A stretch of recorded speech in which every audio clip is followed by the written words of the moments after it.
नवी मुंबई महापालिकेच्या स्थायी समिती सभापतीपदी भाजप नगरसेवक अशोक पाटील यांची बिनविरोध निवड झाली आहे, तर परिवहन समितीच्या सभापतीपदी विकास झंजाड यांची निवड झाली आहे. अशोक पाटील आणि विकास झंजाड हे वनमंत्री गणेश नाईकांचे खंदे समर्थक अशी ओळख आहे. म्हाडाच्या मुंबई मंडळानं प्रथम प्राधान्य योजना राबवली. काल अवघ्या काही तासात 51 घरांची विक्री झाली. म्हाडानं 118 घरांच्या विक्रीला सुरुवात केली आहे. म्हाडाच्या प्रथम प्राधान्य योजनेला पहिल्याच दिवशी चांगला प्रतिसाद मिळाला आहे. महाराष्ट्र ही भारतातील सर्वात मजबूत आणि गतिमान अर्थव्यवस्थांपैकी एक असल्याचं 2025-26च्या आर्थिक अहवालातून समोर आले. या गतिमान घोडदौडीला शेती, उद्योग आणि सेवा क्षेत्रातील वैविध्यपूर्ण रचनेचा भरभक्कम आधार मिळाल्याचंही सांगण्यात येत आहे. राज्याची अर्थव्यवस्था 2024-25च्या तुलनेत 7.9% वाढण्याचा अंदाज व्यक्त करण्यात आला आहे. सोने चांदीच्या दरात घसरण झाली. सोनं प्रतितोळा 700 रुपयांनी स्वस्त तर चांदीचे दरही 3000 रुपयांनी उतरले. 700 रुपयाच्या घसरणीसह सोनं प्रतितोळा 1,66,000 आणि चांदी 2,80,200 रुपयांनी घसरली. भारतरत्न आणि मास्टर ब्लास्टर सचिन तेंडुलकरचा लेक अर्जुन तेंडुलकर विवाह बंधनात अडकलाय. सानिया चांडोकसह अर्जुन रेशीमगाठीत अडकला. मुंबईत होणाऱ्या सोहळ्याला मनसे अध्यक्ष राज ठाकरेंनी सहकुटुंब हजेरी लावली, तर उद्धव ठाकरेंनी सहकुटुंब या विवाह सोहळ्याला उपस्थिती लावली. 14 तळ सत्याग्रह दिनानिमित्त 20 मार्च रोजी महाडला लाखो अनुयायी येत असतात. इथे येणाऱ्यांची अनुयायांसाठी निवास व्यवस्था, वाहतूक व्यवस्था आणि सुरक्षा व्यवस्था उपलब्ध करून द्याव्यात अशा सूचना विधानसभा उपाध्यक्ष अण्णा बनसोडेंनी प्रशासनाला दिल्या. विधानभवनात 14 तळे सत्याग्रह दिनानिमित्त आयोजित कार्यक्रमाच्या पूर्वतयारीबाबत आढावा बैठक पार पडली.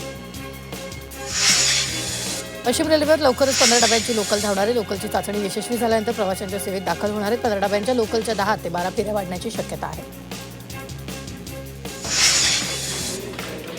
ठाण्यातील खोपरीमधील संत तुकाराम महाराज मैदानात चैत्र नवरात्र उत्सव पार पडणार आहे. या उत्सवाच्या मंडपाचं भूमिपूजन उपमुख्यमंत्री एकनाथ शिंदेंच्या हस्ते पार पडलं आहे, तर गुढीपाडव्याच्या शुभ मुहूर्तावर चैत्र नवरात्र उत्सवाची सुरुवात होणार आहे. कल्याणमध्ये तिथीनुसार छत्रपती शिवाजी महाराजांची जयंती साजरी करण्यात येणार आहे. शिवजयंतीनिमित्त शिवसेनेच्या दोन्ही पक्षाकडून भव्य मिरवणूक काढण्यात येणार आहे. मात्र दोन्ही मिरवणुकांच्या वेळा आणि मार्ग वेगवेगळे आहेत. दरम्यान यावेळी पोलिसांचा बंदोबस्त असणार आहे. कृषीमंत्री दत्तात्रय भरणे यांचं मुंबईतील घराबाहेर आंदोलन करण्यात आले. छावा क्रांतीवीर सेनेनं हे निषेध आंदोलन केले. कांदा आणि दुधाला हमीभाव द्यावा, विधानसभेत हमीभाव जाहीर करावा अशी मागणी करत हे आंदोलन करण्यात आले. पालघर जिल्ह्यातील सर्वच भूमी अभिलेख कार्यालयातील कर्मचाऱ्यांचं काम बंद आंदोलन सुरू आहे. भूमी अभिलेख कार्यालयातील कामकाजात वाढत चाललेले खासगीकरण, समान काम समान वेतन आणि कामाचा वाढता ताण या प्रमुख मागण्यांसाठी आंदोलन करण्यात आले. केडीएमसी मुख्यालयासमोर डॉक्टर, नर्स आणि एमपीडब्ल्यू कर्मचाऱ्यांनी आंदोलन केलं. कर्मचाऱ्यांचं 3 महिन्याचं वेतन थकल्यानं केडीएमसी विरोधात जोरदार घोषणाबाजी करत आंदोलन करण्यात आलं. दरम्यान थकीत वेतन लवकरात लवकर द्यावं अशी मागणी आंदोलनकर्त्यांनी केडीएमसीकडे केली आहे. मुंबईत वायू प्रदूषणात वाढ झाली, त्यामुळे प्रदूषण रोखण्यासाठी महापालिकेकडे उपाययोजना केल्या जात आहेत. मागील एका वर्षात नियमांची अंमलबजावणी न केल्याप्रकरणी महापालिकेनं 2000 बांधकाम व्यावसायिक आणि प्रकल्पांना नोटीसा दिल्या. धर्मांतर विरोधी कायद्याला राज्य कॅबिनेटनं मंजुरी दिली. या कायद्यात 5 लाखांचा दंड आणि 7 वर्षाच्या शिक्षेची तरतूद करण्यात आली. तसंच दोषी व्यक्ती किंवा संस्थेविरोधात थेट अजामीनपत्र गुन्हा दाखल होणार आहे. लवकरच विधिमंडळात हा कायदा पारित केला जाईल. मुंबईच्या तापमानात वाढ झाली. शहरात 38°C तापमानाची नोंद झाली. पुढील 2 ते 3 दिवस तापमानात 2 ते 3 अंशांनी वाढ होणार असल्याचा अंदाज हवामान विभागानं वर्तवला आहे. त्यामुळे मुंबईकरांना तीव्र उन्हाचा सामना करावा लागला. एसटी बसवर वेगमर्यादा ओलांडल्याप्रकरणी 1.5 कोटींहून अधिक दंड आकारण्यात आला. विशेषतः मुंबई पुणे द्रुतगती मार्गावर चलान ठोठावण्यात आले. त्यामुळे एसटी महामंडळानं हा दंड रद्द करण्याची मागणी परिवहन कार्यालयाकडे केलेली आहे. ही चलान प्रणालीतील त्रुटीमुळे वाहन मालक त्रस्त झालेत. कायदेशीर प्रक्रिया न पाळता 90 दिवसात कोर्टात केस न पाठवणं, अस्पष्ट फोटोंवर दंड लावणं, स्कूल बससह ट्रक, टॅक्सी, ऑटो रिक्षा आणि अवजड वाहनांवर जाचक दंड आकारणं यावर वाहन चालकांची नाराजी आहे. राज्यात महिला आणि मुली बेपत्ता होण्याचं प्रमाण वाढलंय. मागील 2 वर्षात 31,000 महिला आणि मुली बेपत्ता असल्याची धक्कादायक माहिती समोर आली. ऑपरेशन शोध आणि विशेष कक्षाच्या माध्यमातून सरकार शोध मोहीम राबवत असल्याचं मुख्यमंत्र्यांनी सांगितलं. भिवंडीतील पिराणीपाडा परिसरात भंगाराच्या गोदामाला आग लागली. आग इतकी वेगानं पसरली की संपूर्ण गोदाम जळून खाक झालं. अग्निशमन दलानं आगीवर नियंत्रण मिळवलं. मात्र आग कशामुळे लागली याचं कारण अद्याप अस्पष्ट आहे. दरम्यान आगीत जीवितहानी झाली नाही आणि यावेळी प्रशासनाकडून नुकसानीचं मूल्यांकन केलं. कल्याणमध्ये दुचाकीला भीषण आग लागली. शहरातल्या यशवंतराव क्रीडांगण रोड परिसरातील ही घटना. आगीत जीवितहानी झाली नसून दुचाकी जळून खाक झाली. पालघरच्या डहाणू एकात्मिक आदिवासी विकास प्रकल्पाच्या आश्रमशाळेतील वसतिगृहाला भीषण आग लागली. वसतिगृहातील विद्यार्थ्यांचे कपडे, शैक्षणिक साहित्य, गाद्या आगीत जळून खाक झाल्या. स्थानिकांच्या मदतीनं आगीवर नियंत्रण मिळवलं. सुदैवानं वेळीच दुर्घटना लक्षात आल्यानं मोठा अनर्थ टळला. गोवंडीत लिंबोणी बागमध्ये राहत्या घरावर प्रशासनाने बुलडोझर फिरवला. 60 वर्षापासून राहणारे नागरिक रस्त्यावर आले. कडक ऊन, मुलांच्या 10वी-12वीची परीक्षा सुरू आहे तर गरोदर महिला घरात आहे. तसंच असताना राहत्या घरावर बुलडोझर चालवत घरं तोडली जात आहे. कल्याणमध्ये सराईत दुचाकी चोरट्याला पोलिसांनी अटक केली. बनावट चावीच्या मदतीनं आरोपी दुचाकी लंपास करत होता. यावेळी पोलिसांनी आरोपीकडून 4 दुचाकी जप्त केल्या. तसंच 1,15,000चा मुद्देमाल जप्त केला.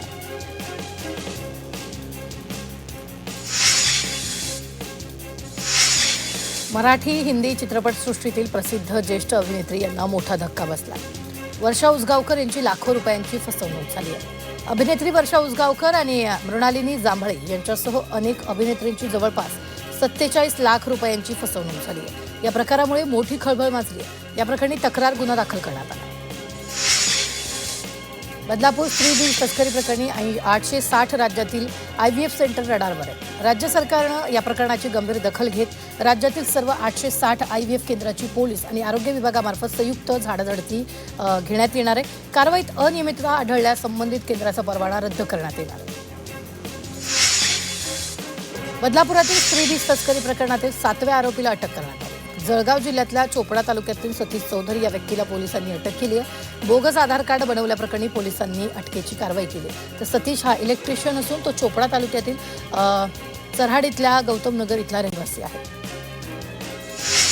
पालघर जिल्ह्यातील भूसंपादित शेतकऱ्याच्या प्रश्नावर शासनाकडून संतगतीनं काम सुरू असल्याचा आरोप आमदार राजेंद्र गावित यांनी केला. अनेक प्रकल्पांसाठी मोठ्या प्रमाणावर जमीन संपादित करण्यात आली. मात्र अद्यापही 7/12 नोंदी अपूर्ण असल्याचा मुद्दा गावित यांनी विधानसभेत उपस्थित केला. मुंबईच्या जोगेश्वरीमधील ट्रॉमा केअर सेंटर रुग्णालयाला नगरसेवक किशोरी पेडणेकर यांनी अचानक भेट दिली. या अचानक भेटीदरम्यान रुग्णालयात डॉक्टरांची कमतरता तसंच काही डॉक्टरांकडून हलगर्जीपणा होत असल्याचं निदर्शनास आलं. यामुळे रुग्णांचे हाल होत असून चौकशी करण्याचे आदेश देण्यात आले. राज्यातील शेतकऱ्यांना लवकरच कर्जमाफी मिळण्याची शक्यता वर्तवली जाते. कारण कृषी मंत्री दत्तात्रय भरणे यांनी तसे संकेत दिले. 30 जूनपूर्वी मुख्यमंत्री कर्जमाफीबाबत घोषणा करतील असं दत्तात्रय भरणेंनी म्हटलेलं आहे. विधानभवनात भाजप युवा मोर्चा प्रदेशाध्यक्ष कृष्णराज महाडिक आणि खासदार सुप्रिया सुळेंची भेट झाली. यावेळी कृष्णराज महाडिकांनी सुप्रिया सुळेंचा आशीर्वाद घेतले. तसंच त्यांच्यात संवादही झालेला आहे. मंत्री संजय शिरसाट यांनी वंचित बहुजन आघाडीचे अध्यक्ष प्रकाश आंबेडकर यांची भेट घेतली. यावेळी दोन्ही नेत्यांनी विविध विकास कामांच्या विषयांवर बातचीत केली. तसंच प्रकाश आंबेडकर यांनी चौदार तळ्याच्या सुशोभीकरणाच्या उद्घाटनाचं निमंत्रण दिलं.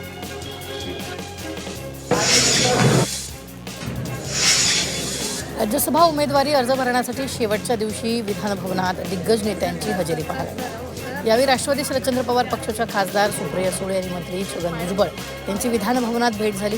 यावेळी मंत्री नरहरी झिरवाळ सुद्धा उपस्थित होते. तसंच विधानभवनात सुप्रिया सुळे आणि राष्ट्रवादीचे आमदार अमोल मिटकरी यांची भेट झाली. राज्यसभेसाठी महाविकास आघाडीकडून शरद पवारांनी उमेदवारी अर्ज दाखल केला आणि यामुळे इतर इच्छुकांचा हिरमोड झाला आहे. ठाकरेंच्या पक्षाकडून प्रियंका चतुर्वेदींना संधी मिळण्याची शक्यता होती. मात्र शेवटच्या क्षणी पवारांना उमेदवारी दिली गेली आणि यावरून भाजपनं राऊतांना डिवचलं. राऊतांनी चतुर्वेदींना राज्यसभेपासून वंचित ठेवल्याचा आरोप आहे. शिवसेनेकडून राज्यसभेसाठी उमेदवारी जाहीर झाल्यानंतर ज्योती वाघमारेंनी एकनाथ शिंदेंचे आभार मानले. तसंच राज्यातील 2.5 कोटी लाडक्या बहिणींना भावानं दिलेली ही उमेदवारी असल्याची भावना ज्योती वाघमारेंनी बोलून दाखवली. यावेळी ज्योती वाघमारे भावूक झाल्या होत्या. महाविकास आघाडीकडून राज्यसभेसाठी शरद पवारांचा अर्ज भरण्यात आलाय. संजय राऊत, हर्षवर्धन सपकाळ यांच्या उपस्थितीत शरद पवारांचा अर्ज भरण्यात आला. तर राष्ट्रवादीकडून पार्थ पवार यांनीही राज्यसभेसाठी उमेदवारी अर्ज भरलाय. मुख्यमंत्री देवेंद्र फडणवीस आणि उपमुख्यमंत्री सुनेत्रा पवार यांच्यासह राष्ट्रवादीच्या ज्येष्ठ नेत्यांच्या उपस्थितीत पार्थ पवार यांनी उमेदवारी अर्ज भरलाय. महाराष्ट्रात 50 लाखांहून अधिक संशयास्पद मतदार असल्याचं भाजप नेते किरीट सोमय्या यांनी म्हटलंय. याच संदर्भात भाजप नेत्यांची बैठक झाल्याची माहिती सोमय्या यांनी दिली. अवैध मतदारांना आळा घालण्यासाठी येत्या 1 एप्रिलपासून महाराष्ट्रात विशेष सखोल फेर तपासणी म्हणजेच SIR अभियान राबवलं जाणार असल्याचं सोमय्या यांनी.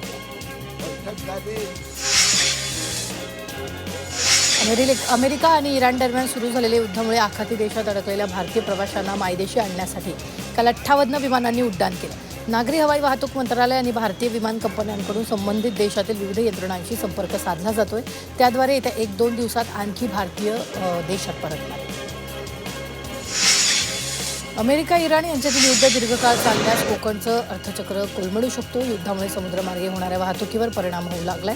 त्यामुळे शेकडो कोटींच्या उलाढीवर प्रश्नचिन्ह उपस्थित होतोय.